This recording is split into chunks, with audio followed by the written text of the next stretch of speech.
Minimal invasive procedures have become very popular. Minimally invasive equals minimal results. There's more facelift done now than ever. Buccal Fat Removal surgery. Once they start looking at their nose, they find a defect. First time she wants it up. Second time she wants to go back and she did down again. And now it looks like, I want to actually have my natural nose back.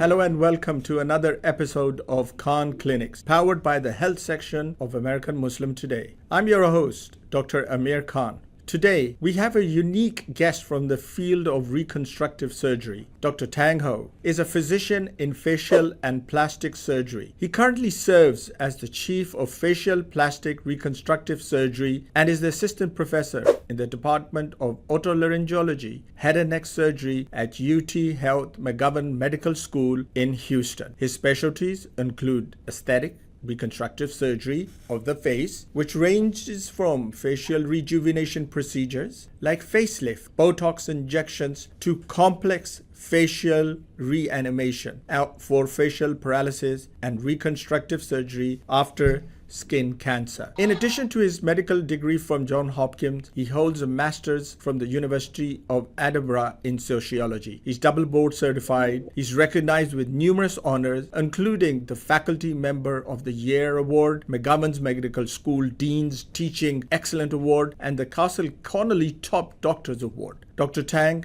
welcome to the show and the podcast. Thank you very much, Dr. Khan. It's a pleasure to be here. Look forward to having a lively discussion. Dr. Tang, we'll start off today with the topic of how people's demands have changed regarding facial rejuvenation, reconstructive surgery. Naturally looking results, minimally invasive surgery is ever so much on the rise. Can you give us a bit of an insight about the approach creating these subtle, naturally looking results in facial rejuvenation procedures, Botox, and facelift? So thank you for that question. I think that's often something that we certainly get asked about a lot. And nowadays, a lot of our patients, potential clients, and so on, people have seen these, horror plastic surgery stories on there are these shows like Botched and so on. And rightfully so, I think a lot of people are becoming very wary about something that's unnatural. So the key word that, that everyone's looking for, we want a kind of natural, refreshed, and kind of appearance. But at the same time, I think, as you've kind of alluded to earlier, there's a balance that needs to be stricken in trying to achieve a natural result as well as a visible result, right? That's something that I think that really kind of can be tricky sometimes, because now natural, if you think about it, the aging is a natural process, right? But when you're looking for facial rejuvenation, you are essentially looking to reverse that clock a bit. And that is, by definition, not a natural process. Time is only moving in one direction. And we are trying to make our patients, essentially give our clients a more youthful, rejuvenated look. So that in itself is can almost be seen as a bit of a paradox, I think, interestingly in itself. So because our patients are looking for a natural result, but at the same time, they want a visible improvement. And I think that is something that really needs to be kind of discussed with the patient, how much they're comfortable with doing, and because what may be perceived as a natural result by one person may be seen as very little to no difference by another. Right. And so those are a couple of things kind of we approach a client and patient and try to kind of get an idea what the patient is looking for. Excellent. Thank you for that explanation, Dr. Ho. Tell us a little bit about what are the limitations and what side effects do you caution the patient about? So obviously we worry as far as the side effects for surgery, they're depending on the type of surgery, right? So there's always some scarring, some swelling that occurs right after the surgery. We explain to the patient that to expect, a certain amount of recovery time, right? And it's really important to kind of set the expectations beforehand. And especially for certain type of procedures, for example, like a rhinoplasty, Rhinoplasty, the standard spiel that we tell everybody is that you really need to give about a year for really the results to mature. That's not to say the nose is going to be big and swollen for the whole year, but you really take some time for it to kind of settle in and essentially achieve the final result. And that is going to depend a little bit patient's individual protoplasm a little bit as well, right? So for example, patients who have thin skin is going to essentially have a quicker recovery. The swelling is going to go away quicker versus someone with thicker skin type. And then you'll have to counsel them appropriately because it will take a little bit longer time for that swelling to get better and so on. Excellent. Thank you for that explanation. Minimal invasive procedures have become very popular. How do you incorporate them in your practice? Yeah, so minimally nowadays, we're seeing just this huge explosion of minimally invasive procedures, right? Anything from, and the other thing is there's new ones that come out all the time. And I think, especially nowadays with social media, internet, and so on, with all the marketing that's out there, I think it's so difficult for patients and for people who are interested in that to really, you see something, some amazing before and after, and then the next thing you think about, that's for me. And there's a lot to be said about it. And then I think, again, it always comes back to expectations. One of the things that, we often kind of talk about as surgeons, we half jokingly say that, minimally invasive equals minimal results, right? It's a little bit of a joke in a sense, but there's a lot of truth set in jest as well to a certain extent, right? So I think if minimally invasive means are able to achieve everything that we want to do in facial rejuvenation and in plastic surgery, then people like us would not be in business anymore, right? But if anything, there's more facelift done now than ever. And so clearly surgery is not going away. But minimally invasive means certainly have their place. There's no question about it. And I think the advantage of being a plastic surgeon is that we, I think to a certain extent, have the advantage of can have all the tools box at our disposal. One of the favorite things I like to remind my trainees, our residents, and I also have a facial plastic surgery fellow as well. And one of the things I'd like to kind of remind them is that if you only have a hammer, then everything's a nail, right? So if you only have a limited set of tools, you're going to try to essentially squeeze and try to fit the problem into the tools that you have. And that obviously can have a limitation on the results that you can achieve. Right. So there's certainly a role for minimally invasive procedures. For example, someone maybe in their 20s and 30s who have a little bit of looseness in the neck that they would like a little bit of tightening, for example. Is that someone that you would do a facelift for? Most likely not, right? So that would be someone that we might consider something like radial frequency, like a face tight, or even something like a cervical liposuction, even something like injectable like Hybella. And I think that would be very appropriate for that particular patient. But on the other hand, in the contrary, if you have someone who, and I actually get this a lot because I'm a trainer for thread lift as well. So I train other doctors how to do this minimal invasive thread lift. And often we'll have patients who are older and who have maybe a lot of laxity and a lot of excess skin, and they will come and they would want to have a thread lift. And those patients, I would tell them that, it's not that you can't have the thread lift, but it's not likely to give you the result that you're looking for because they're just too much skin. For you really need a facelift surgery. So I think that's where kind of roughly, I think as the example where how these things can fit in. Sure. We'll move on to discuss a little bit of the role of laser treatment. and this is one of the newer technologies, and along with robotics. Give us a little bit of an insight. Where do we stand as far as laser and robotics is with plastic reconstructive surgery? Has it got any role? What's the limitation? What would you suggest the audience here? So laser has been around for quite a bit, at least as long as I have been in training, and even before that. But what has really kind of changed with laser or all these energy-based devices, from what I have seen, is not so much the actual means, the actual kind of a technology itself, but how it is actually delivered. For example, so things like radio frequency and laser and so on, it's actually, the laser, you have a CO2 laser, you have a Nd:YAG laser, you have Alexandrite laser. I mean, those lasers have been around for a while, and they're still the same kind of laser, but what has really kind of advanced is how the laser is delivered. For example, back in the days with a traditional laser delivery device, there's a pretty long extended recovery time. Right. And because, essentially the way it does is just basically just peel off an entire layer of skin, right? Because essentially the laser creates a burn. But nowadays, you have a fractionated laser. So essentially the laser is still delivered. It's the same kind of laser, but it's delivered in this fractionated pattern.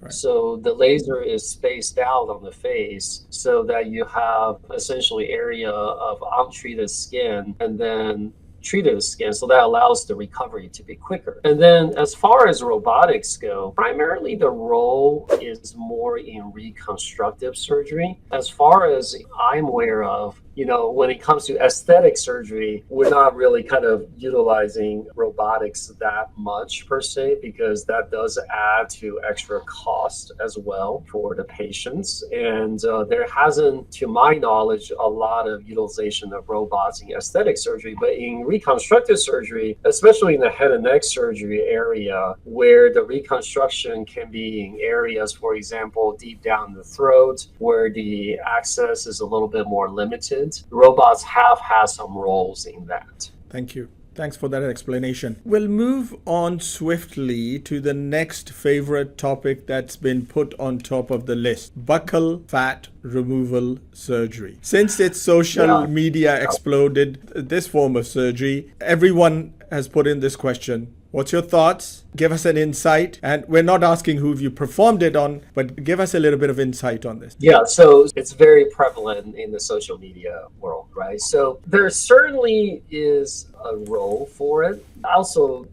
I think there's also been a lot of social media feeds and stories about how people look just kind of gaunt after buccal fat removal, right? Right. So the thing with buccal fat removal, that is supposed to make your face essentially look thinner, right? More sculpted look. Correct. Now, for people with certain type of facial shape and who have kind of really essentially fuller cheek and so on, maybe more of a round facial shape, the buccal fat removal can be an effective way of kind of essentially create a shape of a face that's we generally consider maybe more aesthetically attractive, like an oval or egg or almond, depending on how you describe it. But the problem is, when you take the fat out in people who are maybe not really, don't really perhaps really quote unquote need it, right? So meaning that they weren't really that puffy or full to begin with in their cheek, then you can end up with kind of this really almost gaunt and,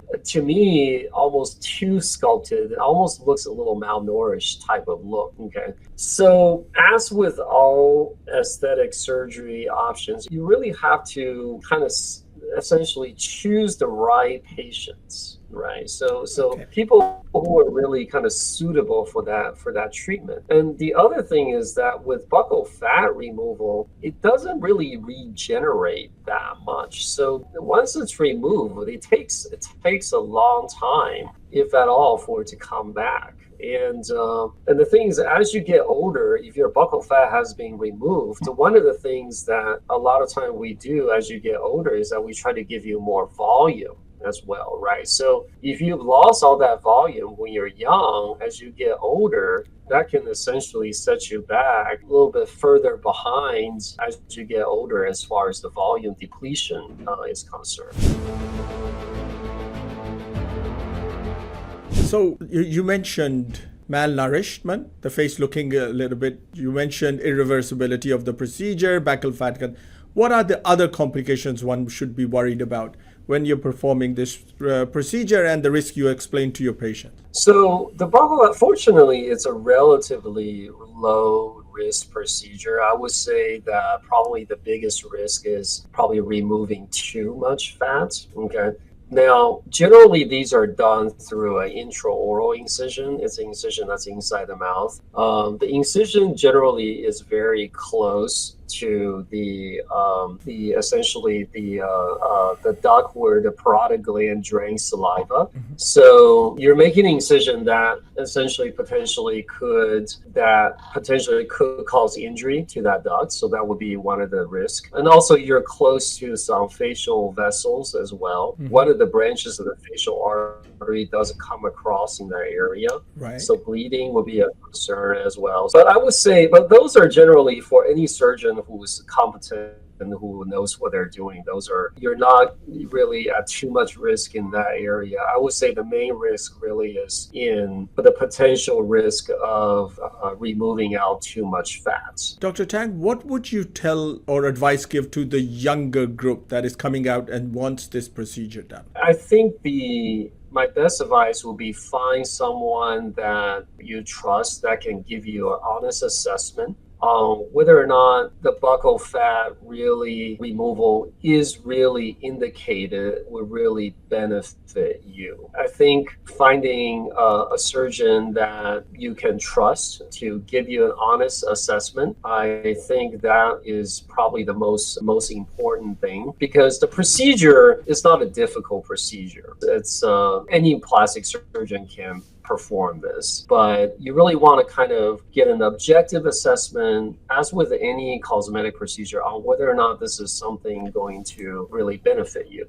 Thank you for clarification. We'll move on to rhinoplasty, nasal reconstructive surgery. It's one of the sought out procedures in facial surgery. Jumping on to the first question, explain to us how aesthetic desires balance with functional requirements, and how do we approach to maintain this balance? So, form and function are the things that we're always looking to achieve in rhinoplasty or septal rhinoplasty, right? So a lot of this comes to, again, on whether or not there's some existing breathing issues to begin with, right? So if you have a deviated septum, you have some problem breathing to begin with, a lot of times that, what would be best for you would be to have a septal surgery as well at the same time, right? And a lot of my patients who come for breathing problems will usually end up choosing to have a rhinoplasty at the same time, because we're already there in the nose. We're working in the region. Actually, I looked at this myself. I would say for my patients, probably around 70% of my patients who come for a functional nasal issue will end up having the functional surgery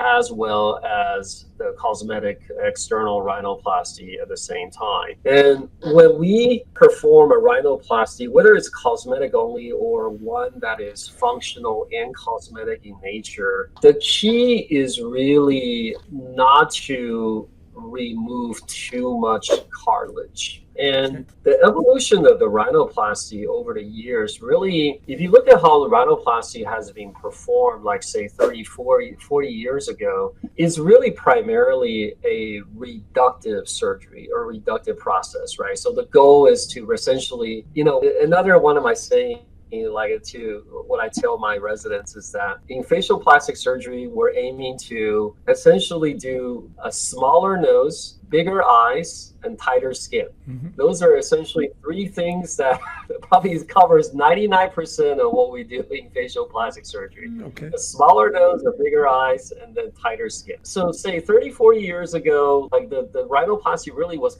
really thought of as primarily a reductive process. So the goal is to, remove all the cartilage, make the skin essentially just let everything essentially contract down, and then you're gonna end up with a very small nose, right? Obviously, once you take out a lot of the supporting structure for the nose, which is made of cartilage, then you're gonna end up with a smaller nose. But the problem with that is that it collapses so much that you end up having problem breathing. Right. So, and that can become an issue for a lot of patients if they end up having too much cartilage resected. Sure. So now the emphasis is not to just now, obviously, in order to make the nose smaller, you have to remove something, right? You got to remove some cartilage. But the key now is to not just remove, but also to make sure that in the process of trimming the cartilage, we're also reestablishing support to the nose as well. And most of the time we do that by using the cartilage that's in there already in the nose, usually from the septum. Essentially put it back in the nose, some parts of it, and then use it as a way to reestablish support to the nose. Excellent. Literally every person I've asked to look in the mirror has, once they start looking at their nose, they find a defect. And how do you manage expectations of people coming in and saying, oh, if I look at my nose, it's not right, doctor. Dr. Tang, how do you approach those patients, or what do you say, and how do you select your group of patients you want to treat? Yes. So, Dr. Khan, that's a very good question. So the truth of the matter is what I tell my patients, potential clients, is that at the end of the day, there's no such thing as perfection. And if you are going to, you're just exactly like what you said. You're always going to find something, right? You can always find something that you can probably make better. Okay. So when it comes to that, when we're talking about something like the rhinoplasty, then, and a lot of times that, number one, we talk about that, right? And the other thing is that it really is important to set very specific goals, what we want to achieve, right? So most common being shaving down the dorsal hump, right? Refinement of the nasal tip. So those are very common requests. Probably like 80-90% what we do is dorsal hump reduction, tip refinement, and to some extent as well, so alar base reduction to make the nostrils smaller. A lot of time, straightening out the septum as well. And now, like I mentioned, there's no such thing as perfection, but the surgery obviously has to deliver improvement, right? So, and the goal is to set very specific goals. It's like, okay, today we're gonna really kind of talk about, we're gonna focus on kind of doing this, like say a hump reduction, tip refinement, and we also use morphing, essentially like a imaging, more essentially kind of Photoshop software to kind of show patients, potential clients, what potentially could be achieved, and make sure that it's in congruence is what our patient and client is kind of looking for, right? So that's also a tool that's going to be very helpful in kind of letting someone see what they're looking for, whether or not that is perhaps what they really think they'll be happy with. Because a lot of times you see these social media or, web pictures, say, oh, that nose looks great. But the thing is that nose going to look good on your face? Right. And the morphing software, the photoshopping that we do. So for all rhinoplasty patients, we always have a session beforehand. So where we kind of go through that, because you want to be able to see what you're thinking, the nose that you're going to have is really going to look good, like on your face. So even though the photo simulation we do, even though it's not like 100, and we always are very careful, it's not guaranteed what it's going to look like, but it's meant as a more of a communication tool to discuss with the patients. Excellent. A tough question. When I have one of the friends who would come back to me literally like every second, third month. She would go in and have her nose done. First time she go in, she wants it up. Second time she said, oh, I've had it up. Now I'm going to go back and have it down again. So she wants to go back, and she did go back and had it down again. She's still not happy. And then she went again and had third surgery to her nose. Right. And now it looks like, I want to actually have my natural nose back. How do you manage those patients, which are always going to be challenging, coming back to you and are requesting for repeated surgeries? and Yeah. never happy, or Yeah. always finding some sort of fault with, or want improvement. Yeah, you're exactly right. So those are very obviously, and that's what we talk about, like body plastic surgery, textbooks, we talk about BDD or body dysmorphic disorder, right? So, one of the things that they tell you, they teach you, and now I'm teaching my trainees is that, when and I've been practiced now for like about 15 years now. So they always tell you that, first thing you learn is you learn how to operate first, right? And then you learn who to operate on. The last thing you learn is who not to operate on. So patients such as, like someone that you're describing, as you mentioned, is challenging, right? So I think the key first is to keep an open channel of communication, right? So I think to have an open channel of communication, listen to these patients, right? And want our patients to be happy, right? I mean, that all of us do, as you mentioned, but sometimes that just may not be possible. And at some point that you may have to just be honest and upfront, say, I have done everything that I can, that I think are reasonable. Perhaps that, I may not be the best physician to deliver the results that you're looking for. I think at some point you do have to. You have to draw a line, I guess, at that, because she's going to keep on coming. And as soon as I tell about you, she's going to be knocking at your door to get some advice. Well, I look forward to that. Facial paralysis, a serious topic. You've done some work on it, and facial reanimation procedures. Dr. Hu, give us a bit of insight about that, and how does that help the patients? Yeah, it's an area that I'm very, very interested in. I've been doing it for a long time. And the reason why I really enjoy working with facial paralysis patients, it's a difficult problem, obviously. And it's a very socially debilitating issue, right? So absolutely. when your face is not, you wear your face every day, right? Yeah. So versus my plastic surgery colleagues who do body, surgeries, and which, obviously are very important as well. But with whatever you do on your body, you can hide with clothing, right? Versus your face, at least some parts of your face have to be exposed no matter what, right? Correct. Every day. So absolutely. You may choose to cover, and then certain parts of the face you may have to cover, but some parts have to be exposed, right? So you wear your face every day. What I really enjoy working on in the treatment of facial paralysis, there are a lot of different options available, and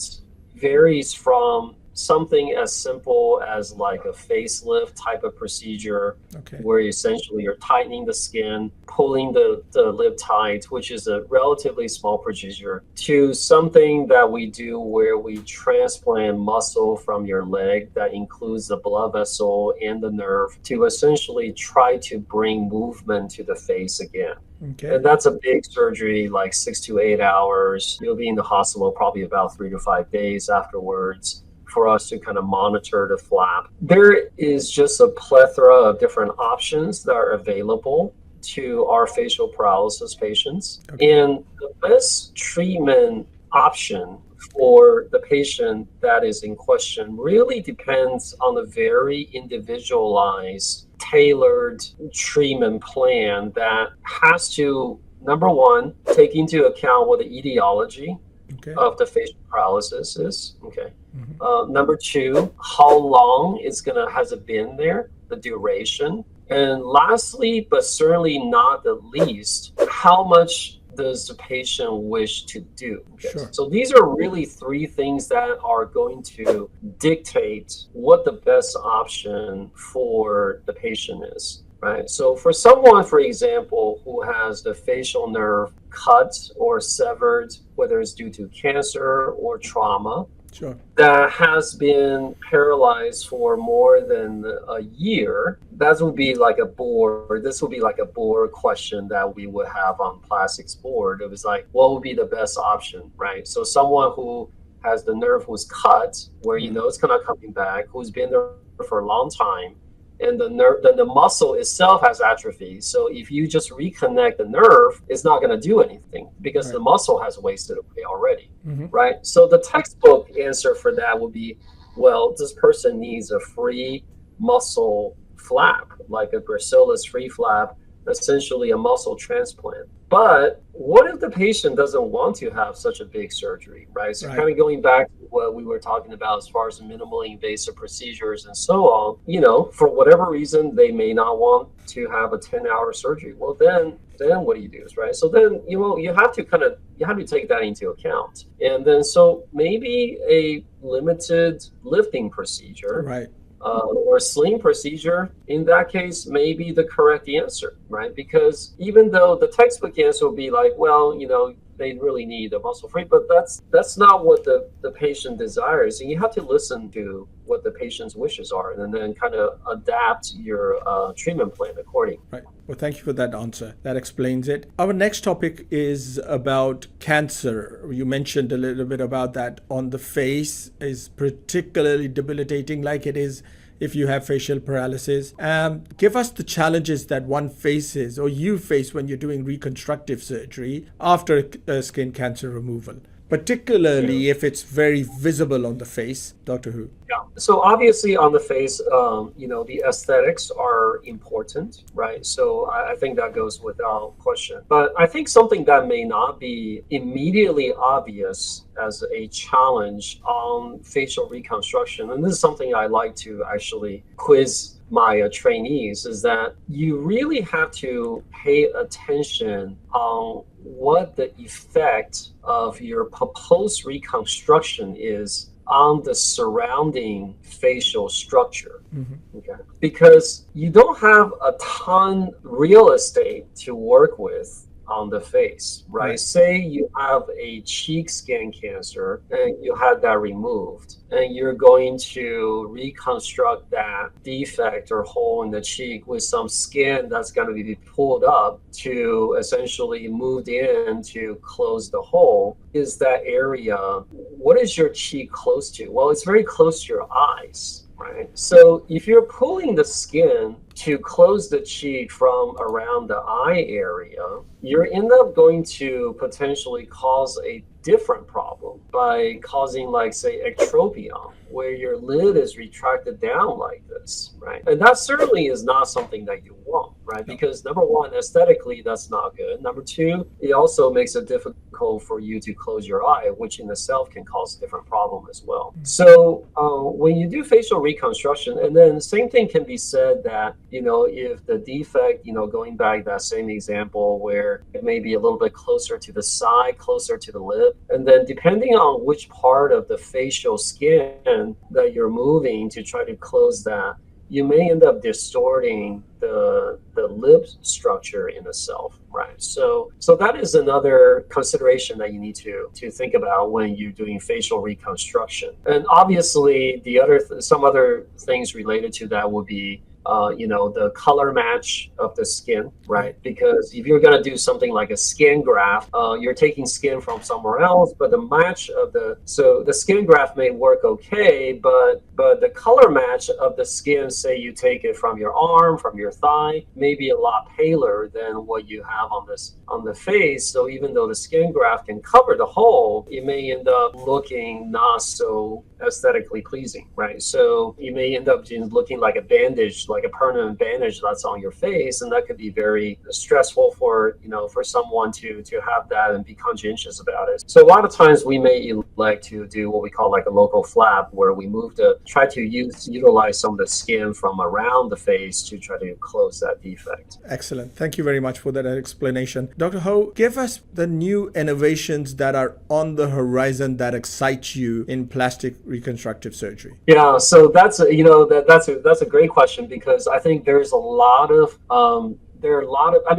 especially when it comes to plastic surgery aesthetic, there's always new things are coming out. Similarly to, I think a lot of treatment options are now moving towards essentially kind of the realm of biologics. right? So, I mean, just like how cancer is now, we're talking about target. I used to do a lot more kind of head and neck cancer reconstruction, but now a lot of these patients are now kind of treated with, immunotherapy or these kind of targeted. Interesting. And yeah, so plastic surgery, it's not quite like that per se, but there are a lot of kind of things like, stem cells and those kind of things have been, talked about for a long time, right? So, but now there are things like, for example, like exosomes, right, which is really hot right now. There's a lot of discussion. Like I was just recently at a plastic surgery meeting, and that's one of the topics that was going. And actually, I'm about to go to another one next month, and the keynote speaker was one of the exosomes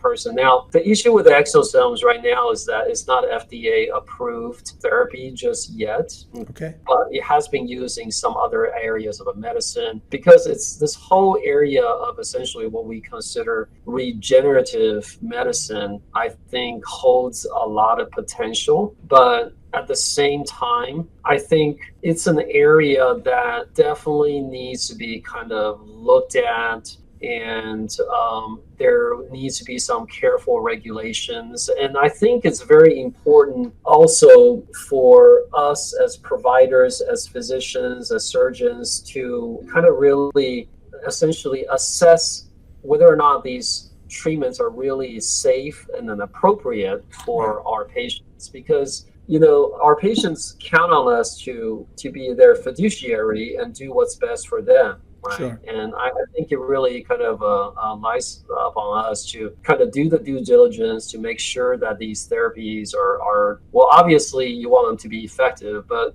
first and foremost to be safe. Right. So, but at the same time, I think something like, regenerative medicine, things like exosomes, stem cells, I think holds a lot of promise, but there definitely are still a lot to be done and to be studied about it. Thank you very much for that explanation, and thank you very much for coming on KhanKlinics today and giving your insights.